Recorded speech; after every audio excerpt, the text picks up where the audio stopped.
เบ้าเนาะต้องว่าทอดกระบาเลยท่านว่า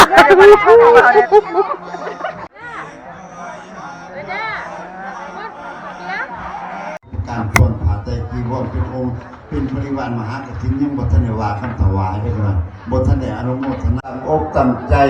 ยกเครื่องใส่บาตรยกใส่เก่าเท่าใส่หัวสปัตตาอาหารเครื่องบริวารต่างๆอันยังพอหมอเพื่อไปย่อมือน้ำกันได้จะได้ถวายน้ำกันได้ดี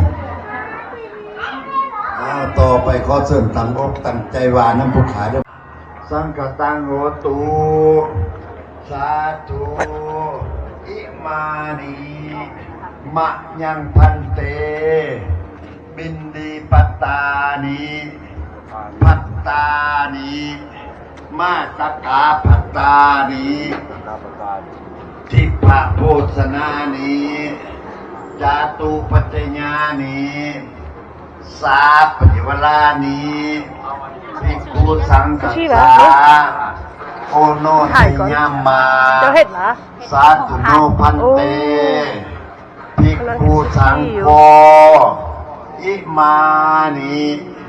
บินดีปัตตานิพัตตานิ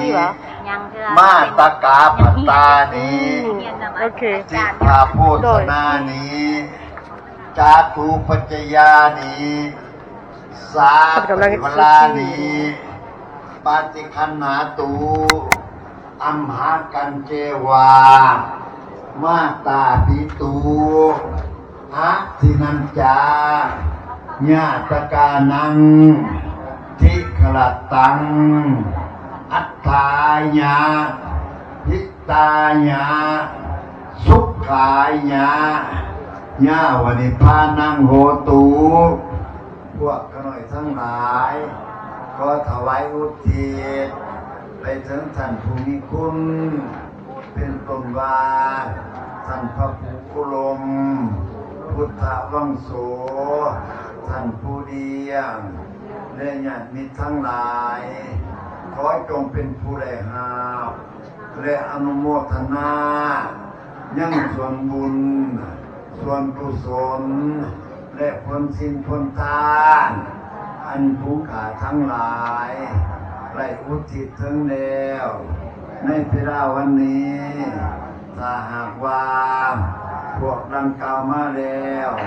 เป็นต้นว่ามีบิดามารดาเป็นข้าวหวานกับพ่อว่าเป็นเซนอยู่เมืองเฟสโน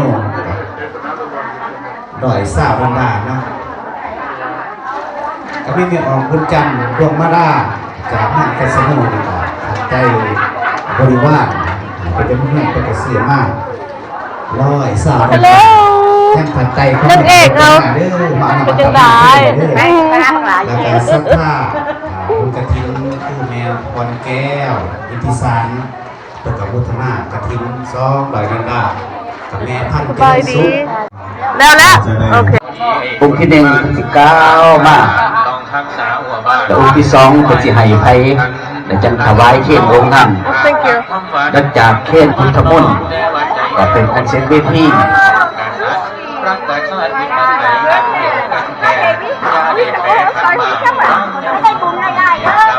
องค์เทศนาเนี่ยคือนิมนต์พระครูศรี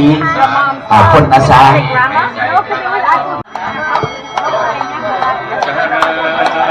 มีการโคสุมาซอยจากวัดประเด็นคือพระอาจารย์เปียกสายถึงเวลาเลยเด้อจะได้รอสิบหน่อยวิสานสินโอ้นำสุดสายยาวเป็นยาวเนาะวันนี้จะสีน้ำดีเลยวันนี้เมื่อยเว้ยแต่มึงบ้านนี้เป็นอะไรลาวเช่าแล้วเจ้าก็ไปวะคนบ้านอะไร9 โมงมันก็มาก็จะมีเจ้าภาพตารวัตรของโดยทุกท่ายก็คือครอบครัวแม่บัวคำยอดกับพุทธนาน้ำ10 ดอนดาก็คือครอบครัวแม่บัวคำยอดแต่ก็ยังมีครอบครัวในวันอุปถัมภ์สนาวของกฐินดอยดอนดาก็คือครอบครัวอุปถัมภ์ใช่ของแท้ thank you เด้อขอบใจหลายๆให้ใครดีๆโอเคอย่า please ลืมผู้ใดมัก อย่าท่านที่เปิด business ก็ให้ได้ขายดีเด้อ มันน่าที่ไปหาเจ้าอยู่ห้าง โอเคเอาถอกให้นะโอเค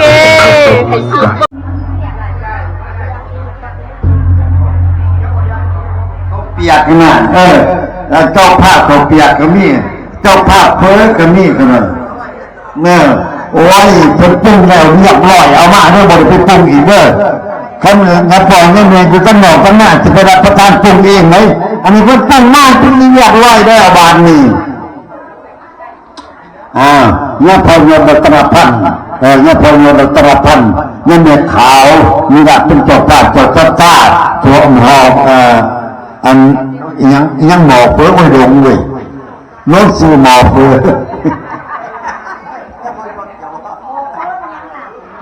โอ้ย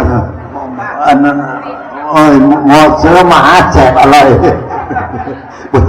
บ่จักซื้อจักซื้อว่าตรงไหนบ่จักซื้อว่าเนาะหมอเฟื่อมาหาแจกอะไรโอ้ยวางสิซะเนาะบ้านนี้กำลังเพิ่นเอามาเนาะวันนี้เนาะไม่ได้ยังเนี่ยเพิ่นเอาเนี่ยนั่นโหดเนี่ยนางบวชเพิ่นซื้อมาอันนั้นยังอันนั้นอันนี่พักแกงนี่แล้วนั่นมาพักแกงนี่เด้อ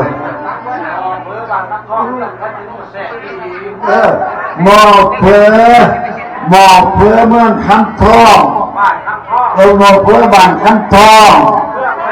เมืองเพชรโนแสกอดีตผลว่าเจ้าพระผมมาบอกว่าหมอเพลอันนั้นบ้านคำตัวเมืองเพชรโนแสกอะไรแสกอดีตมันเป็นแสกอะไรโอ้ยผู้ขาผมจะสิว่าเนาะ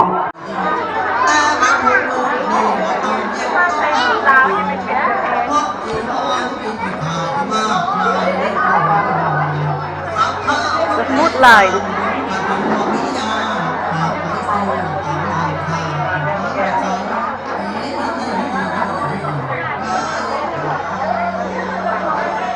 ได้ยังไงแม่โอ้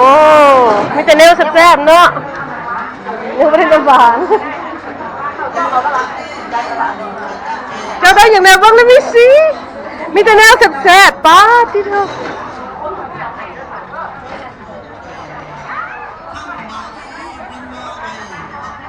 มาทางนี้ก่อนอันนี้สิถ่ายเพิ่นก่อน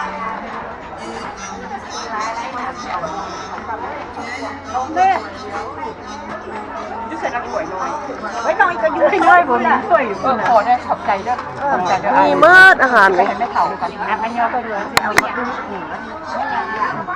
Nancy what you got there honey เบิ่ง Nancy ได้อย่างนี้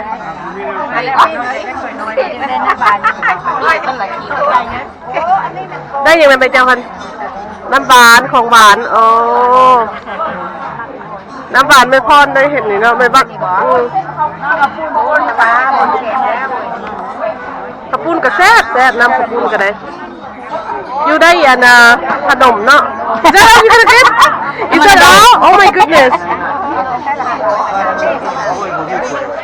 ทำไม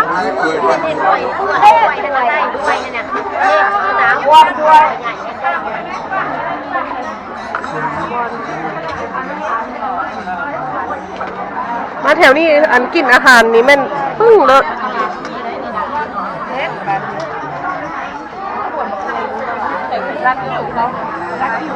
What you got นะ A little bit of this a little bit of that a little bit of everything ว่ะโอ๊ย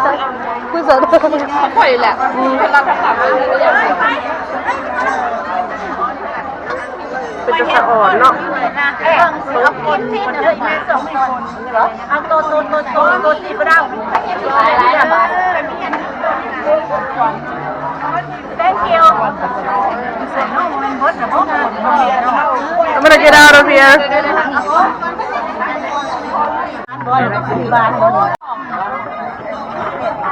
Oh เจ้าเด็กอ่ะเอานี่ไปเอา